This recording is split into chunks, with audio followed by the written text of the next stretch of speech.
My name is Marquis. I was supposed to marry Daniel on a warm, bright morning. The whole town knew about our wedding. The church was filled with flowers. The hall was full of light. People smiled and took pictures. No one knew the truth that lived like a small storm in my chest. The morning started early. I woke before the sun. My hands shook when I put on my dress. The dress was white and heavy. My hair was done with small pearls. My mother and sister helped me. They sang little songs to keep my mind calm. I smiled with them. I laughed too, because that is what brides must do. But inside, I was not calm. There was a weight on my heart that would not leave before the ceremony. The plan I had made shook me like a cold wind. I had agreed to meet someone. I thought I could keep everything small. I told myself the meeting would be quick. I would go back to the church. I would walk down the long aisle. I would promise forever to Daniel. I would live with my choice. His name was Botesa Ingonga. He was a tall man with a slow smile. People said he led the National Financial Investigation Agency. He wore clean suit and soft shoes. He spoke like a man used to numbers and truths. He had a voice like low thunder when he laughed. He had helped my family once with a small problem. He was calm in storms. Many people trusted him. We met in the early morning light. The sky was thin blue. The air smelled like coffee from a nearby cafe. I walked 2 blocks away from my home. My dress made a soft sound. My hands were cold. I saw him by the cafe window. He stood like a question. When he saw me, his eyes softened. He called my name like a secret. We talked there, just the two of us, sitting at a small round table. I told him about the wedding. He listened without judging. He did not laugh at the foolish parts. He asked small, real questions. His face was like a map, easy to read. He reached for my hand once. His touch was quiet. It felt like a lie and a truth at the same time. We walked a little. The city was waking up.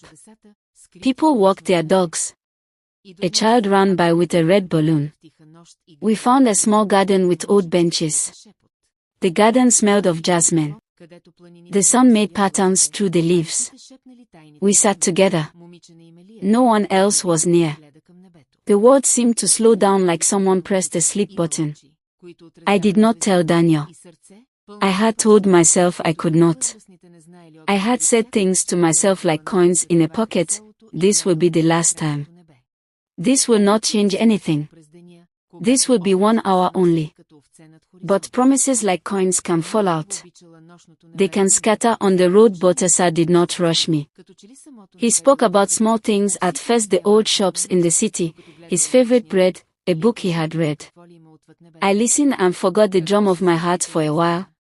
Then he looked at me with a slow, sharp look. He said that he had been thinking of me for many months. He said he had wanted to tell me before the wedding but did not know how. He said it like a man turning a key very slowly. I felt my breath leave me. I should have stood up. I should have run back to the church. But my feet were heavy. My heart was a small bird trapped inside my ribs, beating in a rhythm I could not change. The first kiss came like a shadow. It was quiet. It was a small thing, at first, like the press of a leaf. Then it grew. Time wrapped itself slow. I felt my body make a choice even as my mind argued. I thought of Daniel's face, his laugh, the way he kissed his mother's cheek. I thought of the way he looked at me when he believed we had a life together. The memory was bright and cruel. I cannot say there was a reason that absolves me. Maybe I was afraid. Maybe I was hungry for attention that felt like honesty. Maybe part of me wanted to test a truth, whether my heart could hold 2 lives at once. None of these reasons make me brave. They only make me human and small. We stayed in that quiet garden for a long time. We held one another. He told me things that made my hands tremble. He told me about a life that was slow and honest in its own way. He told me that he loved me in words that landed heavy, like ripe fruit. I believed him then, not because his words were good, but because I wanted them to be true. When the sky pulled itself into the noon, I remembered the church. The clock was like a hammer striking my chest. I stood and walked back like a sleepwalker. My dress dragged on the ground. My veil hid my face like a small, soft prison. Daniel waited at the church door. He smiled with all the future in his smile. He took my hand like it was the only thing he wanted. His eyes were bright and open. He did not know who I had been with that morning. He only knew the woman he loved. He kissed my forehead like he loved me with pure hands. The ceremony went on. I read my vows. My voice shook, but the words came. I promised him forever, and the crowd cheered. I walked down the aisle as his wife. I heard music and saw faces. My mind moved through two worlds, the world full of light, the world where my small betrayal breathed heavy. The party after the ceremony was a pattern of joy. People toasted us. The band played old songs that made my feet move by habit. Daniel danced with his mother. He laughed at a joke someone told. He pressed his hand on my back and told me how beautiful I looked. I forced a smile that stuck to my face like tape. All day I kept seeing the garden. I kept smelling jasmine. I kept hearing Balthasar's voice in my head, low and strong. Sometimes I thought I could move past it, like a cut that heals. Sometimes the guilt rose up like a wave and pushed me against the rocks of my own shame. At night, when the guests left and the lights turned low, Daniel and I stood alone for a moment in the quiet of the hall. He looked at me with the open trust of a man who believed in the story of us. He put his arms around me, and I felt how small and terrible my secret was. I wanted to tell him then. I wanted to break the silence and be honest in a way that might hurt him but clear the heavy fog between us. But I did not. I kept the secret like a hot coal in my palm. The wedding night came and went like a tide. I lay awake and watched the ceiling. The room felt big and empty. Daniel slept, breathing slow and steady like he had all answers. I closed my eyes to keep from thinking of that garden. I wanted the world to stop and give me a simple answer. It did not. In the days that followed, the town talked about the wedding for weeks. People said it was the most beautiful they had seen. They praised the food, the music, my dress. They sent us gifts and warm words. I walked through these days like someone wearing someone else's skin. I smiled at the old women in the market. I thanked people. I said, "We are happy," and my voice was an actor's, but the memory of Balthasar was not small. It grew like a plant that kept finding light. Sometimes he sent me a message with a single line. Sometimes he did not. Once he came by my family's house under the excuse of a friendly visit. He spoke with my father about old times. My father did not realize that while he talked, my hands shook in my lap like leaves. I knew my life had changed. I had crossed a line that cannot be uncrossed. I had given a piece of my truth to someone else, and that piece did not return as it was. It changed its shape and could not fit again into the life I had promised. I began to see that love is not only a feeling. It is also trust, and it is a promise that grows like a plant under careful water. I had not been careful. One afternoon, after many small lies and small silences, I met Balthasar again. We sat in the same garden, older in feeling. He held my hands and told me he loved me. I told him I could not live like that forever. I told him that I had married a man who trusted me. I told him that trust is like glass. Once broken, it casts sharp light and cannot be wholly mended. His face changed then. He looked like a man who had just been told the truth about the weather. He accepted it, but it cost him something. We parted that day with a silence that was cleaner than our words. I wanted many things then: to go back, to change my choices, to fix the hurt. But life does not come with a rewind. It only moves forward, and we must carry the boxes we pack, heavy or light. Years passed. Daniel and I had children. We built a life of small habits and good mornings. We learned to speak honest words to one another. We taught our children to tell the truth.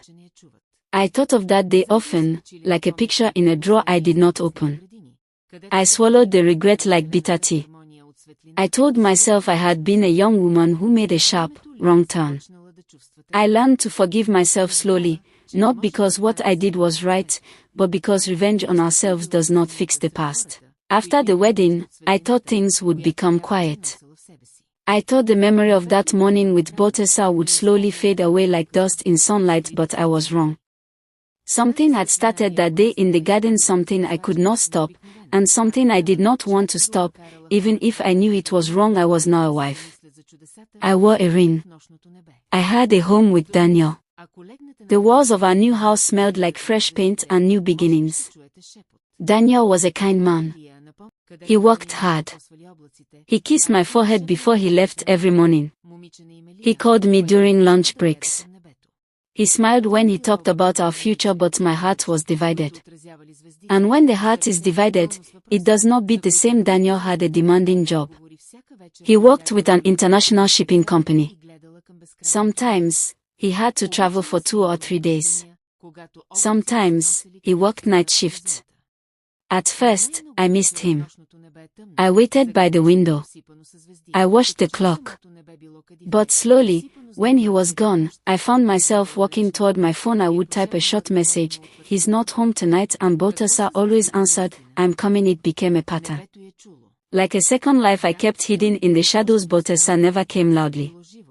He would arrive late, around 9 or 10 at night.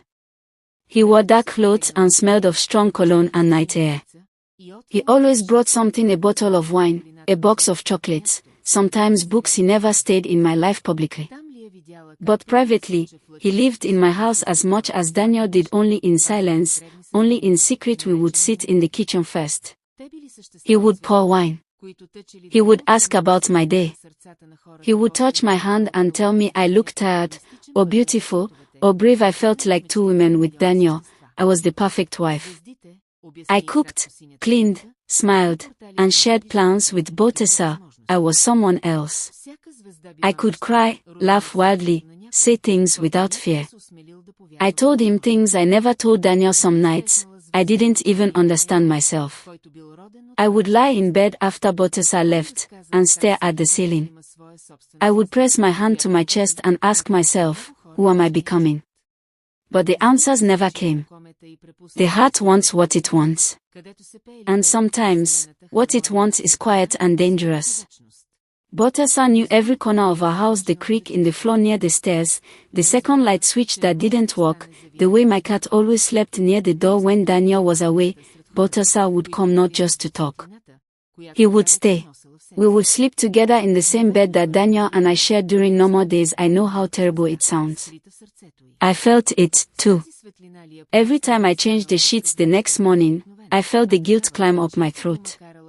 But I still did it again. It wasn't about hate for Daniel. I never hated him. In fact, that was what made the pain worse. He was a good man. But my connection to Botesa was older, deeper, stranger. It felt like something I couldn't explain. When Botesa was with me at night, he would hold me and whisper stories about his life, about his childhood, about the secrets he uncovered in his job, about his dreams. He made me feel like I was part of something powerful, something larger than simple love. He made me feel dangerous and wanted.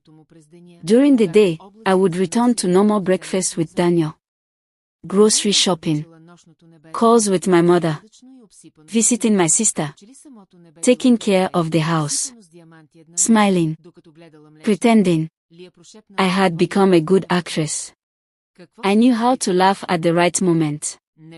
I knew how to say, "I love you," to Daniel and make it sound real even when my heart still echoed with the sound of Botesa's voice from the night before. Daniel never noticed. He trusted me completely. He never checked my phone.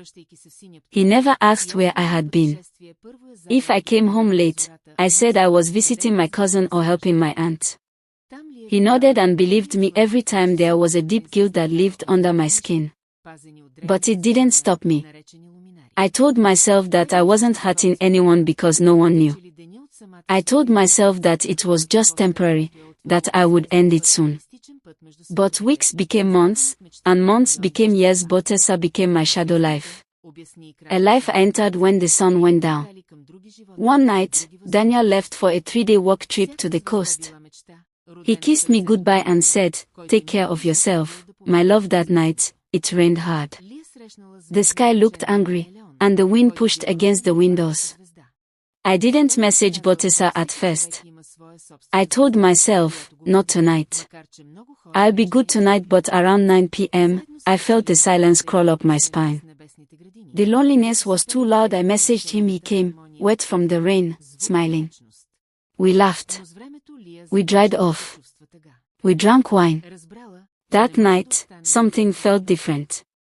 It felt like we had crossed deeper into something we could not return from. We stayed up talking until nearly 4 a.m. I rested my head on his chest, and he said, "If you asked me to take you away from all of this, I would." I didn't answer. Because deep down, I knew I would never leave Daniel. But I also knew I wouldn't leave Botesa either. I was living two lives.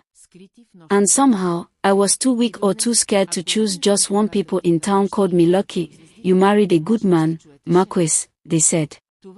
"Your life is perfect," they said. "I want a marriage like yours," they said. I smiled. I thanked them. But inside, I was tired. Keeping secrets is a heavy thing. Every time I looked at Daniel's face, so pure, so full of trust, one felt like I was holding a knife behind my back. But then, when Botesa looked at me like I was the only thing in the world that made sense, I forgot my shame. I was stuck in a soft prison made not of bars, but of choices. 3 years went by. 3 long years of lies, secret nights, and quiet guilt. Daniel still never noticed. He brought me flowers. He planned vacations. He held my hand in public and smiled proudly. I sometimes thought maybe he did know, but chose not to say anything. Some people hide their pain under silence. But I didn't ask. Botesa became more involved in politics and finance. He was powerful. He had more things to lose now. He started visiting less, but when he came, the nights were heavier, more emotional. He would kiss me like it was the last time, even if he came back the next week. Sometimes, I cried after he left.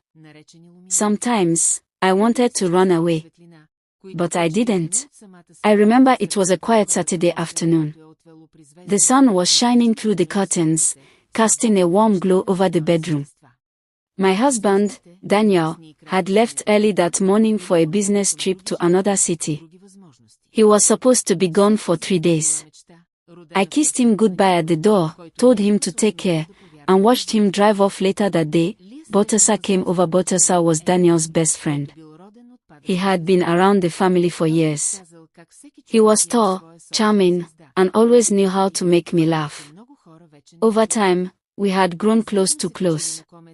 It started with long conversations, little jokes, lingering glances. And before I realized it, I had crossed a line that should never be crossed. That day, after talking for a while in the living room, things became emotional. Words led to touches. Touches turned into kisses. And soon, we found ourselves in the bedroom. We didn't hear the door. We didn't hear the footsteps. We were so lost in each other that the world outside didn't exist. Suddenly, we heard a gasp. A shocked, sharp gasp that froze us both in place. Standing in the doorway, clutching her purse, was Daniel's mother, my mother-in-law, Teresa. Her eyes were wide. Her mouth was open. In her hand was the phone charger she had come to pick up, the one she had left in the guest room last week. She had used the spare key to enter the house, assuming no one would mind since she was only coming for a moment. For a second, none of us said a word. It felt like time had stopped. My heart was pounding so loud I thought she could hear it. "What is going on here?" she asked, her voice trembling with anger and disbelief. I jumped out of bed, pulling the sheets around me. Botesa tried to sit up, struggling to find his shirt. The room was full of shame, confusion, and fear. "Teresa, please, this is not what it looks like," I said, but the words sounded so hollow, so stupid. Of course, it was exactly what it looked like. She stepped back, looking at us like we were strangers. "Not what it looks like. You're in bed with my son's best friend, while he's out working to provide for you. I couldn't breathe. I tried to speak, but nothing came out. Balthasar looked like he wanted to disappear. He put on his jeans in silence, not daring to say a word. Teresa stood still for a moment, like she was deciding what to do. Then she shook her head, tears forming in her eyes. You've destroyed everything, she said softly, almost to herself. I can't even imagine what this would do to Daniel. Please, Teresa, I begged, walking toward her. Don't tell him. Please. Let me explain. She looked at me with such disappointment. Explain. Explain what? That you betrayed my son? That you broke the trust of the family? Balthasar finally spoke. It was a mistake. We didn't mean to hurt anyone. A mistake, she snapped. You think that makes it better? She turned and walked out of the house, leaving the door open behind her. I ran to the doorway, but she was already in her car, starting the engine. She drove away without looking back. I stood there, still wrapped in the bedsheet, watching her car disappear down the road. The silence in the house was deafening. For the rest of the day, I was in a daze. Balthasar left shortly after, saying he needed time to think. I sat alone in the living room, the guilt pressing down on me like a mountain. I knew Teresa would tell Daniel. There was no way she wouldn't. And when she did, everything would fall apart. I didn't sleep that night.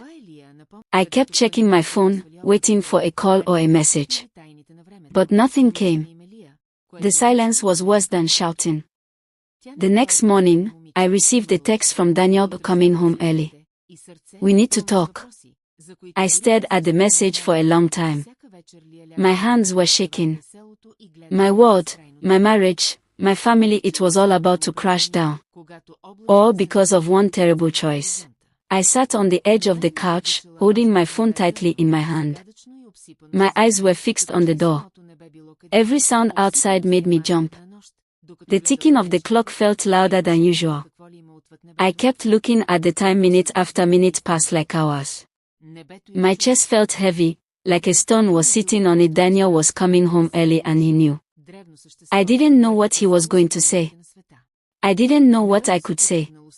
All I knew was that nothing would ever be the same again. Then I heard the sound of his car pulling into the driveway. My heart dropped. I stood up slowly, not sure whether to wait by the door or hide somewhere. My legs felt weak, like they could collapse at any moment. A few seconds later, the front door opened. Daniel walked in. His face was hard, cold. There was no smile, no love, only pain. A deep pain that I had put there. Behind him was Teresa, his mother. She followed him inside, her face full of silent judgment. She didn't look at me at first, but I could feel her presence like a sharp wind cutting through the room. Daniel closed the door quietly. He didn't say anything right away. He just stood there, looking at me. Finally, he spoke. Is it true? He asked.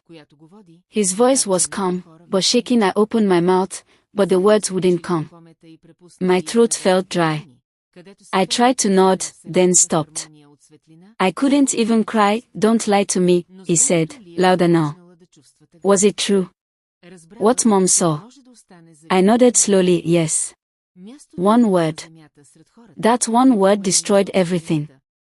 Daniel closed his eyes and turned away. I could see his jaw tightening, like he was holding back tears or anger or both. He took a deep breath and sat down, elbows on his knees, staring at the floor. How long has it been going on? He asked. Not long, I said softly. It just happened. He shook his head and laughed bitterly. Things like that don't just happen. You don't just fall into bed with my best friend. His mother finally spoke. I told you, Daniel. I told you she was trouble. From the first day you brought her home. But you didn't listen. I looked at her. Please, Teresa, I never wanted to hurt anyone. She raised her hand. Don't call me Teresa. You lost the right to say my name the moment you broke my son's heart. Daniel looked up at me, eyes red. You were my wife. I gave you everything. I trusted you. I defended you when others doubted you. And this is what I get. I stepped closer. I made a mistake. A terrible one. I was lonely. You were always busy. I didn't know how to tell you, so you told Botesa instead, he interrupted. You told my best friend. You slept with him while I was out working, trying to give us a good life. Tears were running down my face now. Please just give me a chance to fix this. There is no fixing this, he said, standing up. There is no going back. The night air was cold and quiet. I stood outside the house with my suitcase in one hand and my phone in the other. I had nowhere to go. No plan. No place to sleep. My heart felt like it was breaking into 1,000 sharp pieces. The home I had shared with Daniel was gone. He had thrown me out. His mother hated me. My marriage was over. Everything I had known was gone in a single day. I walked to the corner of the street and sat on a bench under a streetlight. I didn't care about the cold. I didn't care that it was late. I just sat there, staring at my phone. There was only one person I could think of calling. Botesa, the man who had helped me make this terrible mistake. The man I had trusted. The man I had risked everything for. I didn't even want love from him now. I just wanted someone to talk to. Someone to understand. Someone to care. With trembling fingers, I found his name in my contacts and pressed call. It rang. Once, twice, 3 times. Then he answered, hello. His voice was quiet. Botesa, it's me, I said. My voice cracked. There was a long pause. I thought you weren't going to call me, he said coldly. I had to, I whispered. Daniel found out. His mother saw us that day. She told him everything. He came home today and he threw me out. I have nowhere to go.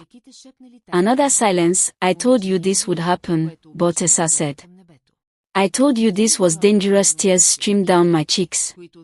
I know. I made a mistake. But I didn't do this alone. You were there too. You said you cared about me, Botesa sighed. I didn't think it would go this far. What do you mean? I asked, confused. You were in this too. You kissed me. You held me. You told me things that made me believe this meant something. I said a lot of things, he said. Maybe I shouldn't have. But this is too much. Daniel is like a brother to me. I never wanted to hurt him. My hands were shaking now. So what are you saying? I'm saying I don't want to be involved in this anymore, he said. This whole thing is a mess. You're out of the house. He's furious. His mother wants to destroy both of us. And I can't lose everything because of one mistake. I repeated, my voice rising. You were part of this. You said you felt something for me. And now, when everything is falling apart, you're running away. I have to, he said. I've already lost his trust. If I stay here, I'll lose everything else too, my job, my family, my friends, so you're just going to leave me? I asked, tears blurring my vision. Like none of this mattered. I'm sorry, he said. But I can't help you. Don't call me again. Click. He hung up. I sat there on the bench, staring at the screen in disbelief. Botesa had disappeared from my life with one phone call. No support. No help. No goodbye. Just gone. I tried calling him again. No answer. Again, still no answer. I sent him a message. Please. Don't do this. I have nothing left. At least talk to me. But he didn't reply. The next day, I tried again. And the day after. I called from a friend's number, and it went straight to voicemail. It was clear he had blocked me. Botesa vanished without a trace. He deleted all his social media accounts. He didn't go to the places we used to meet. Even the mutual friends we shared said he had stopped talking to them too. It was like he never existed. I felt abandoned. Lost. Used. All the pain, all the guilt, all the suffering, I was carrying it alone now for days. I moved from place to place, sleeping on a friend's couch one night, staying in a cheap hotel the next. I had no job, no home, no husband, no lover. Nothing. The nights were the hardest. That's when the memories came back the strongest: his smile, his touch, his promises. And the sound of Daniel's voice when he asked, "Is it true?" I thought maybe Balthasar would reach out. Maybe he'd feel bad. Maybe he'd want to explain or apologize, but he never did. Weeks turned into months. And still nothing. That was the last time I ever heard his voice.